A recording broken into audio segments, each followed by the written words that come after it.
5 Buddhist teachings to control anger and stay calm. Anger is like fire.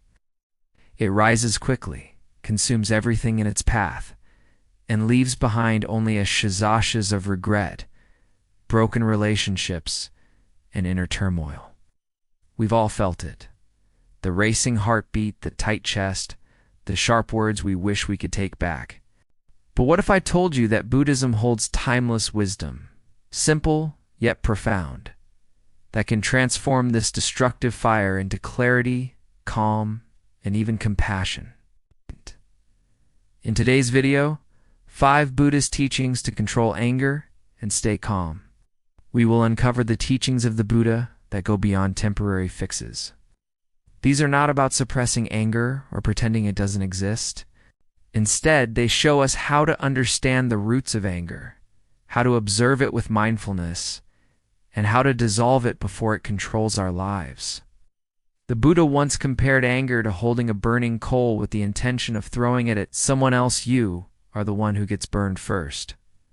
That image is powerful, and it reminds us that anger is not only harmful to others, but deeply harmful to ourselves.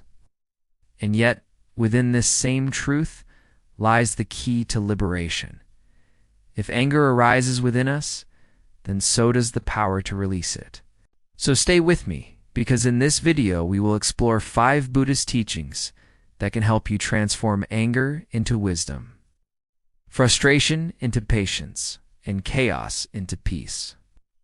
Whether you face anger at work, at home, or within yourself, these teachings can guide you to stay calm, to breathe, and to live with greater freedom. Let's begin. Teaching 1. Recognizing anger as energy, not identity. The first Buddhist teaching to control anger and stay calm begins with a simple but powerful truth. Anger is not who you are. It is just a passing energy. In Buddhism, emotions are seen like clouds drifting across the sky. They may appear dark, heavy, and threatening, but they are not permanent. Behind every storm is the clear, vast sky of your true mind. When anger arises, most of us immediately identify with it. I am angry. That small phrase locks us into believing that anger is part of our identity. But the Buddha taught us to reframe it. Anger is present. This shift may seem small, but it is transformative. By observing anger as something temporary, we create space between ourselves and the emotion. Mindfulness is the tool that allows this recognition. When the heat of anger begins to rise, bring your attention to the body. Notice the tightness in your chest, the clenching of your fists, the rush of heat in your face. Do not judge it. Simply recognize. This is anger. It has appeared. By naming it without becoming it, you stop feeding the fire. A story from the Buddha's life illustrates this well. Once, when he was insulted with harsh words, he remained calm and silent. Later, his disciples asked how he could stay so peaceful. He explained that anger is like a gift. If you do not accept it, it remains with the giver. In the same way, when you recognize anger without grasping it, you refuse to let it define or control you. This teaching reminds us that anger is only an energy passing through. We're not your anger, just as the sky is not the storm. With awareness, you can watch it come and go, learning from it without being consumed. Recognition is the first step toward mastery. Teaching 2. Breathing with awareness to cool the flame. If anger is a fire, then mindful breathing is the cool rain that softens its flames. The Buddha often taught that the breath is our anchor symbol, always present and deeply transformative. When anger surges, the first step is not to speak, not to act, but to breathe. In moments of anger, our breath changes unconsciously. It becomes fast, shallow, and harsh. This only fuels the fire, intensifying the storm inside. By returning to slow, deep, mindful breaths, we reverse this process. Each inhalation gathers awareness. Each exhalation releases tension. Breathing consciously signals to the body and mind that we are safe, that there is no need to fight. Try this simple practice. When anger arises, pause and take 3 deep breaths. With the first, silently acknowledge, I am angry. With the second, whisper inwardly, this anger will pass. With the third, affirm, I choose peace. This small ritual interrupts the automatic reaction of anger and gives your wisdom time to step forward. Nichiren, a modern Zen master, often compared the breath to a mother holding her crying child. The child represents our anger, loud, demanding, distressed. The mother does not push the child away. She holds it gently, calming it with her embrace. In the same way, our mindful breathing embraces our anger, soothing it until it quiets. The power of breathing lies in its simplicity. No special place or tools are needed. It is always with you. When you are about to raise your voice, pause and breathe. When your thoughts race with resentment, pause and breathe. Each mindful breath is a choice not to feed the fire. This teaching reminds us that calm is never far away, it is always one breath closer. By cultivating the habit of conscious breathing, we transform anger into awareness, reaction into reflection, and chaos into clarity. Breathing does not eliminate anger instantly, but it gives us the space we need to respond with wisdom instead of regret. Teaching 3. Cultivating compassion toward yourself and others. The third Buddhist teaching for controlling anger is to transform it with compassion. Anger often feels like it is aimed outward toward another person, an unfair situation, or even life itself. But beneath every surge of anger lies suffering. The Buddha taught that when we look deeply into anger, we will always find pain, fear, or unmet needs. Compassion is the medicine that softens that pain. When someone hurts us, our first instinct is to strike back with words or actions. But Buddhist wisdom invites us to pause and ask, why is this person acting this way? What suffering are they carrying? The angry driver on the road may be rushing to a hospital. The colleague who snaps at you may be struggling with family problems. Seeing others through the lens of compassion does not excuse harmful behavior, but it prevents us from adding more fuel to the fire. Compassion also extends inward. Often, we turn our anger on ourselves, blaming, criticizing, and feeling guilty for being angry in the first place. Instead, we can offer ourselves the same compassion we would offer a friend. Acknowledge your anger gently. I see you, anger. I know you are here because I am hurt. This simple act of kindness toward yourself can begin to heal the roots of the emotion. One Buddhist practice that embodies this teaching is metta bhavana, or loving kindness meditation. In it, we send thoughts of peace and goodwill to ourselves, to loved ones, to those who challenge us, and eventually to all beings. Repeating phrases such as, may you be happy, may you be free from suffering, can dissolve walls of hostility and open the heart. Compassion transforms anger into understanding. Instead of reacting with sharpness, we respond with care. Instead of seeing an enemy, we see a fellow human being who is also struggling, just like us. This shift in perception is powerful. It turns anger from a destructive force into an opportunity for connection and healing. Teaching 4.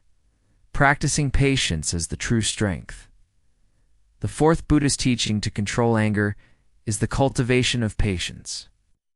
In our modern world, patience is often misunderstood as weakness, as if waiting calmly means we lack power. But in Buddhism, patience kanenti is considered one of the greatest strengths, a quality that protects the heart and allows wisdom to grow. When anger flares, it urges us to act immediately, to shout, to argue, to retaliate. Patience creates a sacred pause, a space between impulse and action. In that space, we can choose not to let anger dictate our behavior. The Buddha compared patience to a strong shield. Without it, we are wounded by every arrow of insult or criticism. With it, Those arrows fall harmlessly to the ground. Consider a situation where someone speaks harshly to you. Without patience, you respond instantly, and conflict escalates. With patience, you breathe, observe, and wait. In that waiting, the fire cools, and you may see the situation more clearly. Perhaps the person's words were careless rather than cruel. Perhaps silence itself becomes your answer. Patience does not mean suppressing emotions or passively enduring harm. It is an active choice to hold steady, to resist being swept away by the storm. Think of the mountain unmoved by the wind, or the ocean that absorbs the rivers without overflowing. Patience is that stability. To cultivate patience, practice small steps each day. When waiting in traffic, instead of fuming, use the time to breathe. When someone criticizes you, pause before responding. When life does not go according to plan, remind yourself, this too shall pass. Over time, patience becomes second nature, a quiet strength that keeps anger from dominating your mind. In Buddhist practice, patience is not resignation, it is resilience. It transforms anger's urgency into calm endurance. It teaches us that we are not powerless before our emotions. On the contrary, patience reveals the depth of our strength, the ability to stay calm when every impulse screams otherwise. This strength is the soil in which peace can grow. Teaching 5, letting go through understanding impermanence. The 5th. Buddhist teaching to control anger is to let go by remembering impermanence. Anger often clings to the past. Words someone spoke, mistakes someone made, wounds that still burn. But Buddhism teaches us that nothing, no emotion, no situation, no insult lasts forever. Like clouds drifting across the sky, everything arises, stays for a while, and then passes away. When we forget this truth, anger feels permanent, as if it defines us or chains us to the actions of others. But when we hold impermanence in our heart, we see anger as a temporary visitor. It may be fierce, but it cannot stay. This understanding alone brings relief. Imagine holding a hot coal in your hand. The longer you cling to it, the more pain you suffer. Anger is like that coal burning us as long as we refuse to release it. Letting go does not mean denying that hurtful things happened. It means refusing to be imprisoned by them. We accept that the past cannot be changed, and that every moment is a chance to begin again. This teaching also reminds us of the fragility of life. The person you are angry with, and even yourself, will not be here forever. Do you really want your final moments with them to be filled with anger? Impermanence teaches us to treasure peace and compassion while we can, because time is short and life is precious. One powerful practice is to reflect each day. This anger will not last. This situation will not last. I too will not last. Such reflection is not meant to create fear, but clarity. It helps us release grudges and turn our energy toward what truly matters: love, forgiveness, and peace. By embracing impermanence, we loosen anger's grip and discover freedom. The storm may rage, but we know it will pass, leaving behind a clear and open sky. Letting go is not losing. It is gaining the space to live fully, without the heavy weight of yesterday's fire. Turning anger into wisdom and peace anger may seem like an unavoidable part of life, but the Buddha's wisdom shows us that it does not have to control us. Throughout this video, we have explored 5 powerful teachings to help us master anger and stay calm. First, recognizing anger as energy and not identity. Cooling the fire through mindful breathing. Third, cultivating compassion toward ourselves and others. Fourth, discovering patience as our true strength. And finally, letting go through the deep understanding of impermanence.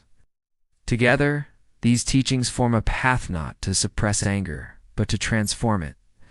Each moment of recognition, each mindful breath, each act of compassion, patience, And letting go helps us shift from reaction to reflection, from conflict to clarity. Anger does not have to be our master. With practice, it can become our teacher, guiding us toward wisdom and peace. As you continue your own journey, remember that anger will come and go, just like every storm. But within you there is a stillness, a strength, and a clarity that no anger can destroy. The more you return to these practices, the more you will find freedom not only from anger, but from the suffering it creates. Thank you for watching. If these teachings spoke to your heart, please give this video a like, share it with someone who might need peace today, and subscribe to Mindful Horizon for more Buddhist wisdom and guidance. Your support helps this channel grow and continue spreading timeless teachings to all who seek calm and clarity. May you be peaceful, may you be free, may you always remember, anger is not who you are.